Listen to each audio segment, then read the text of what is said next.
আসসালামু আলাইকুম। কেন আছেন আপনারা? ইফতারের আয়োজন করির সনা সিদ্ধ করি লই রান্না করি ফেলাইম। এই বেগুনা আস্তা সন একদিন ওনারা রেসিপি দেখাইম। পাউরুটি দিয়ে ভিজাইয়ে নে, ভিতরে ডিম দিয়ে নে, ওগুলো ওনার বানাইলাম। এই পাউরুটির নাস্তা চপের মতো করিয়ে নে, বাচ্চাদের খুবই ভালো লাগে।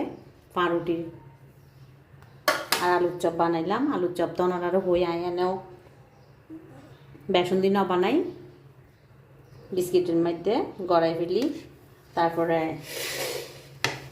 ডিম চপ এটা অর্ধেক অর্ধেক ডিম গড়িয়ে নে, ঢুকাই নে সাইড ভাগ একখান ডিমের সাইড পিস করি, তারপরে ঢুকাই না। ওনারা একদিনে একখান গড়িয়ে নে দেখাইম।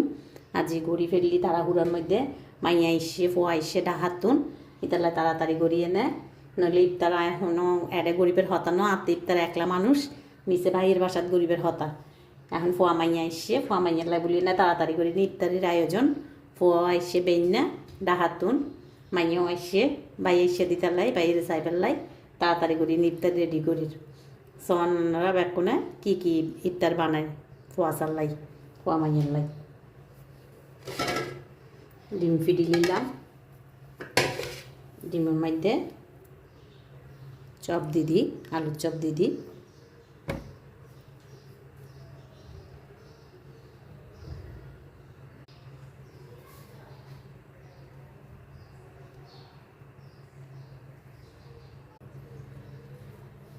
সন দি গড়ে রাখি আলুর চপ,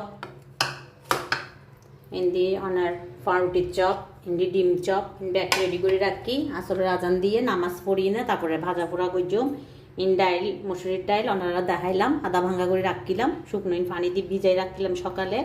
এখন রেডি করে নিই পেঁয়াজ কাঁচা মরিচ দিয়ে না পেঁয়াজও গজুম ভাজার পরে ওনারা দেখাইম ব্যাগকিন নামাজ পড়িবের পরে দিয়ে ভাজা পোড়া গজুম।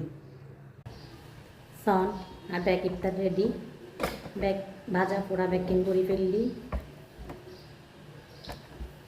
ব্যাগ ইফতারি রেডি হয়ে গই। এখন ব্যাগগুলো মিলি আজান দিলে ইফতার করতে বসম।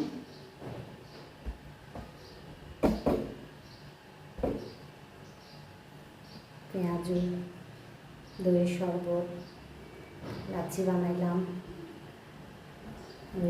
হালিমা নিলাম, দই আনিলাম। Bag ready complete. আপনারা